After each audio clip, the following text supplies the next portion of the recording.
स्वयं चकार चण्डताण्डवं तनोतु नः शिव शिव।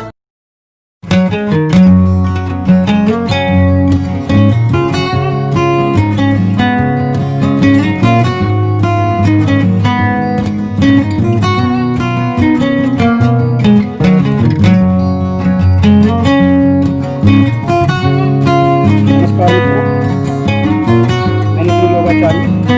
आज हम उड्डयन बंद के विषय में चर्चा करेंगे।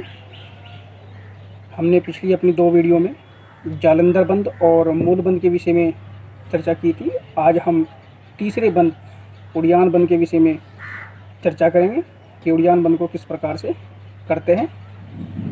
सर्वप्रथम उड्डयन बंद की विधि के विषय में जानते हैं कि उड्डयन बंद को किस प्रकार से करते हैं। उड्डयन बंद को करने के लिए सर्वप्रथम आप किसी स्वच्छ स्थान पर अपना आसन बिछा लीजिए और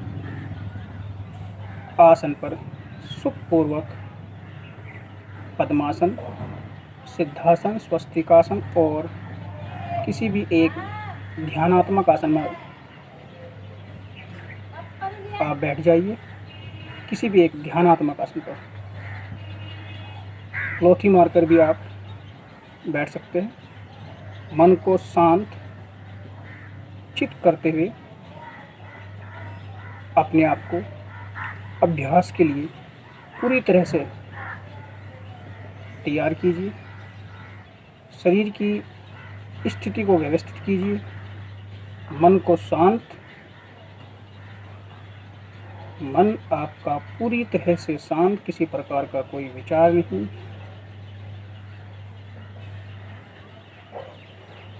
उड्डयन बंद को करने के लिए आपको सर्वप्रथम अपने दोनों हाथों को घुटनों पर रखना है। कमर और गर्दन बिल्कुल सीधी रखनी है आपको। उसके पश्चात आपको लंबा गहरा श्वास दोनों नासिकाओं के माध्यम से अपने शरीर में भरना है, अपने फेफड़ों में भरना है पूरा श्वास। उसके बाद पूरा श्वास बाहर निकालना है, अर्थात अपने शरीर को श्वास से खाली कर देना है।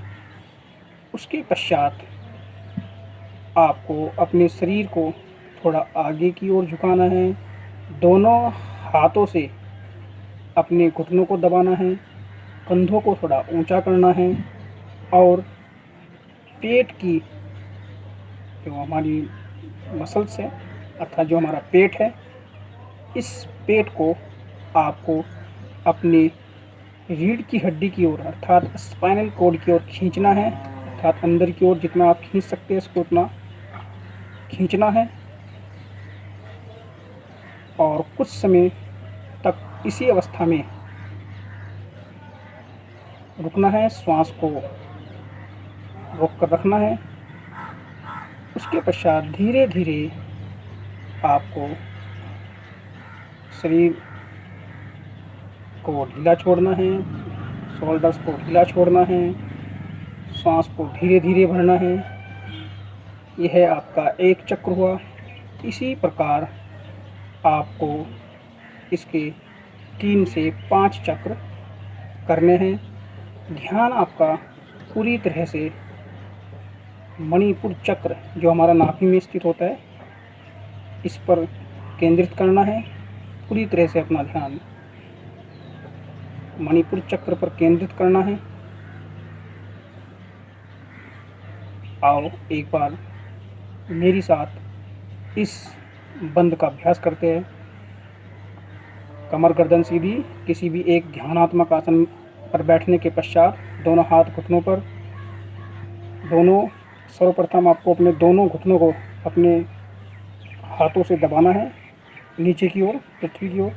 घुटनों को नीचे की ओर दबाना है और कंधों को थोड़ा ऊंचे उठाना है, थोड़ा शरीर को आगे की ओर झुकाना है। श्वास पूरा भरना है, पूरा श्वास बाहर पेट को अंदर की ओर।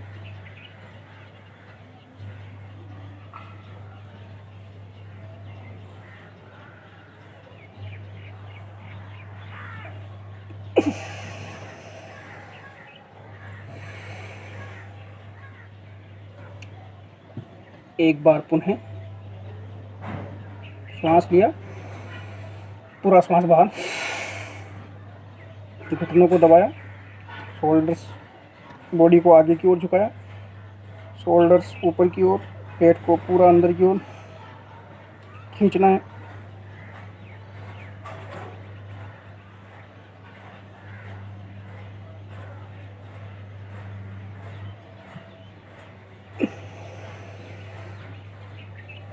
इस प्रकार से इस बंद का आपको 3 से 5 बार इस बंद का आपको अभ्यास करना है। 3 से 5 बार आपको उसको दोहराना है। एक बार पुनः इसकी विधि को आप समझ लीजिए। आपको दोनों हाथों को अपने घुटनों पर रखना है, श्वास को पूरी तरह से बाहर निकालना है। बाहर निकालने के पश्चात आपको थोड़ा अपने दोनों हाथों से घुटनों को दबाना है। शोल्डर्स थोड़ा आपका ऊपर की ओर उठे रहेंगे, थोड़ा बॉडी को आगे की ओर झुकाना है। पूरा श्वास बाहर निकाल कर अपनी पेट की मांसपेशियों को, पेट को अंदर की ओर खींचना है, अर्थात अपनी रीढ़ की हड्डी की ओर जितना आप खींच सकते हैं और जितनी आपकी क्षमता है, अर्थात श्वास रोकने की क्षमता है, उतनी देर ही आप इस बंद का अभ्यास करें। उसके पश्चात आपको अपने शोल्डर्स को ढीला छोड़ना है, कमर गर्दन आपकी सीधी रहेगी, धीरे धीरे श्वास को भरना है। इस प्रकार से आपको इसके 3 से 5 चक्र इसके आपको दोहराने हैं और पूरा ध्यान आपका मणिपुर चक्र जो हमारा नाभि में स्थित होता है, नाभि के पास हमारा जो मणिपुर चक्र होता है, इस पर आपको पूरा ध्यान अपना केंद्रित रखना है। इस प्रकार से आपको इस बंद का अभ्यास करना।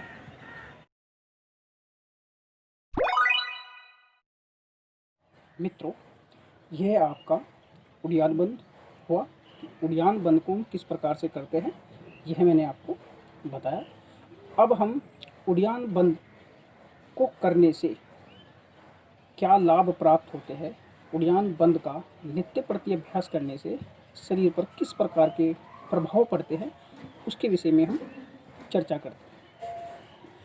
उड़ियान बंद जब हम लगाते हैं तब आपने देखा भी होगा कि हम अपने पेट की मांसपेशियों को स्पाइनल कॉर्ड की ओर खींचते हैं और ये क्षेत्र जो है ये हमारा मध्य क्षेत्र है, अर्थात जो नाभि वाला जो क्षेत्र है, यहाँ पर एक प्राण स्थित होता है जिसको बोलते हैं हम समान प्राण।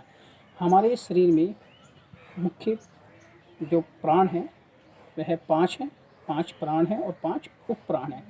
5 प्राण कौन कौन से हैं मैं आपको बता रहा हूँ। पहला प्राण जो है वो आपका प्राण है। पहला प्राण कौन सा है? प्राण है। दूसरा आपका जो प्राण है वह है अपान है, और तीसरा समान है, चौथा व्यान है और पांचवा उदान है। यह 5 प्राण हैं और 5 ही आपके उप प्राण होते हैं। 5 उप प्राण आपके नाग, कूर्म, कृकल, देवदत्त और धनंजय। जो यह समान जो प्राण है यह हमारा नाभि में स्थित होता है, और जब हम उड़ियान बंद का अभ्यास करते हैं तब यह समान प्राण व्यवस्थित होता है, अर्थात समान प्राण में किसी भी प्रकार की गड़बड़ी होने के कारण, अर्थात समान प्राण जब शरीर में अव्यवस्थित होता है तो यह पाचन क्रिया को अव्यवस्थित करता है। तो पाचन क्रिया को सुव्यवस्थित करने के लिए समान प्राण का सही होना, अर्थात समान प्राण का सही पूर्वक शरीर में कार्य करते रहना अति आवश्यक है। और अगर शरीर में समान प्राण अव्यवस्थित हो जाए तो पाचन क्रिया और उदर की जो गतिशीलता है, अर्थात जो उदर की जो एक्टिविटीज़ जो हमारी बॉडी के अंदर जो कार्य करने की है वह भी डिसबैलेंस होती है। तो उसको व्यवस्थित करने के लिए उड़ियान बंद बहुत ही अच्छा अभ्यास है। तो उड़ियान बंद हमारे शरीर में स्थित समान प्राण को व्यवस्थित करता है। पहला लाभ तो उसका ये हुआ।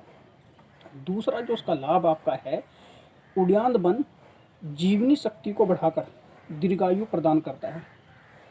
दूसरा लाभ इसका ये हुआ। और तीसरा लाभ इसका ये रहा कि शरीर को सुडौल और स्फूर्तिदायक बनाता है। शरीर को सुडौल और स्फूर्तिदायक। और तीसरा इसका जो लाभ रहा, जब हम उड़ान बन का अभ्यास करते हैं तो अगर आप इसकी शरीर से भी इसकी अगर हम संरचना को देखते हैं, जो उड़ान बन हम लगाते हैं, तो हमारे इस नाभि के अंदर जो इस हमारा है उसमें स्मॉल इंटेस्टाइन, लार्ज इंटेस्टाइन, जो हमारे पेट में जो इसे ये आपका जो पेट है, ये आपका मध्य वाला भाग है, इसमें हमारा क्या स्थित है, स्मॉल इंटेस्टाइन, लार्ज इंटेस्टाइन और आपका गॉल ब्लैडर, किडनी, लीवर, आमाशय, अग्नाशय, इन सभी ऑर्गन्स की मालिश करता है, रिपेयर करता है, अर्थात इनको बल प्रदान करता है। तो उड़ान बन हमारे पेट के अंदर, हमारे एब्डोमेन के अंदर उपस्थित सभी अंगों की क्या करता है, मालिश करता है और उसकी रिपेयर करता है, अर्थात उनको बल देता है, उन्हें पुष्ट करता है। आंतों को बल प्रदान करता है, पेट के अंगों को बल प्रदान करता है, अर्थात जितने भी हमारे शरीर में ऑर्गन्स हैं उनको बल प्रदान करने का कार्य यह उड़ान बन करता है। अब हम देखते हैं कि जो हमारे शरीर में जो गुर्दे हैं इनका क्या काम होता है, अपशिष्ट पदार्थों को बाहर निकालना, जैसे मूत्र इत्यादि को बाहर निकालना। तो ऐसे व्यक्ति जिनको गुर्दे से संबंधी कोई समस्या है, गुर्दे सही प्रकार से कार्य नहीं कर पा रहे हैं, तो गुर्दों की को भी बल प्रदान करता है। किसी को बार बार पेशाब जाने की समस्या है या मूत्र दोष, जिनको हम बोल देते हैं सामान्य भाषा में, अगर किसी को मूत्र दोष है तो उड़ान बन उसमें बहुत ही अच्छा प्रभाव दिखाता है। और बार बार पेशाब आने का लक्षण आपका डायबिटीज़ भी हो सकता है, तो डायबिटीज़ वाले व्यक्तियों के लिए यह बहुत ही अच्छा अभ्यास है, बहुत ही अच्छा अभ्यास है। तो डायबिटीज़ वाले जितने भी पेशेंट हैं वह उड़ान बन का नित्य प्रति अभ्यास कर सकते हैं। डायबिटीज़ के लिए, मोटापे के लिए, जिन व्यक्तियों की तोंद काफ़ी निकल जाती है, बहुत बाहर तक निकल जाती है, तो मोटापे को भी कम करने के लिए बहुत ही अच्छा अभ्यास है। अब मैंने आपको बताया कि किडनी को स्वस्थ रखने के लिए, किडनी संबंधी कोई भी समस्या, तो किडनी को स्वस्थ रखने के लिए भी बहुत ही अच्छा अभ्यास है। लीवर में से जो हमारा लीवर है, जो दाईं तरफ हमारा जो लीवर है, तो लीवर में से निकलने वाले एंजाइम्स को क्या करता है, बैलेंस करता है। जो लीवर में से जो एंजाइम्स निकलता है, तो एंजाइम्स जो निकलता है उसको बैलेंस करने का काम भी आपको उड़ान बन करता है। भविष्य में आपको लीवर संबंधी कोई समस्या नहीं हो सकती अगर आप इस उड़ान बन का अभ्यास नित्य प्रति करते हैं तो। उसके पश्चात आयुर्वेद के अनुसार जो रोगों का जो मुख्य कारण है वो 3 प्रकार का बताया गया है, वात, पित्त और कफ। जब शरीर में वात, पित्त और कफ डिसबैलेंस होते हैं, अर्थात असंतुलित होते हैं, तो हमारे शरीर में कोई ना कोई व्याधि आती है, अर्थात कोई ना कोई दोष, कोई ना कोई रोग उत्पन्न होता है। तो वात, पित्त और कफ की शुद्धि कर, अर्थात उनको प्योर कर, फेफड़ों की शक्ति को बढ़ाता है, फेफड़ों की कैपेसिटी को बढ़ाता है, फेफड़ों को स्वस्थ रखता है और हमारी इम्यूनिटी पावर को भी बढ़ाने का काम ये है उड़ान बन करता है।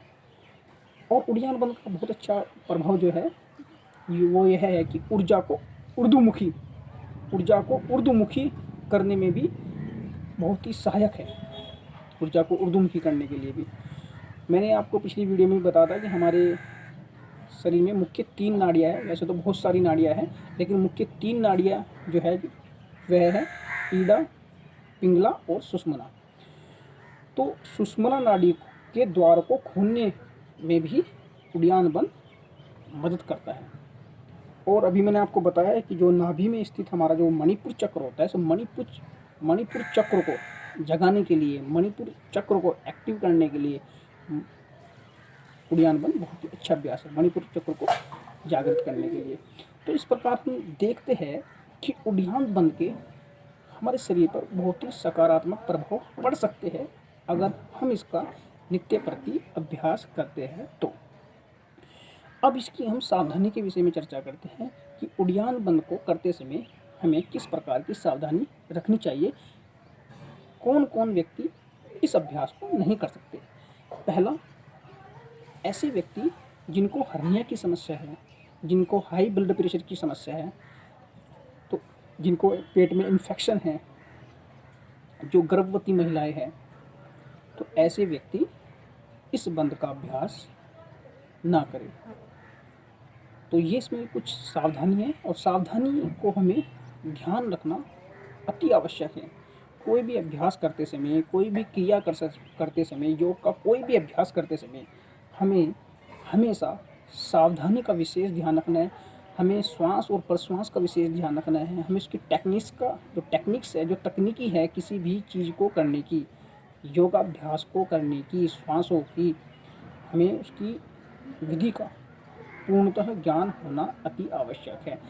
जब तक हम किसी भी अभ्यास की तकनीकी को, उसमें श्वास और प्रश्वास की टेक्निक्स को जब तक नहीं समझेंगे, तब तक उस अभ्यास का, उस आसन और प्राणायाम इत्यादि का जो भी हम अभ्यास करते हैं, उसका पूरी तरह से लाभ आपको नहीं प्राप्त होगा और लाभ प्राप्त होने के स्थान पर आपको हानि उठानी पड़ सकती है।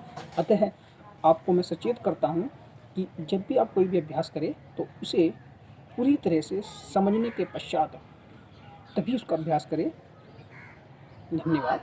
आशा करता हूँ कि आपको उद्यान बंद के विषय में पता चला होगा कि किस प्रकार से उद्यान बंद को करते हैं और उसको आप सही प्रकार से समझकर, उसकी टेक्निक्स को सही प्रकार से समझकर आप इसका नित्य प्रति इसका अभ्यास करेंगे और सावधानी को विशेष ध्यान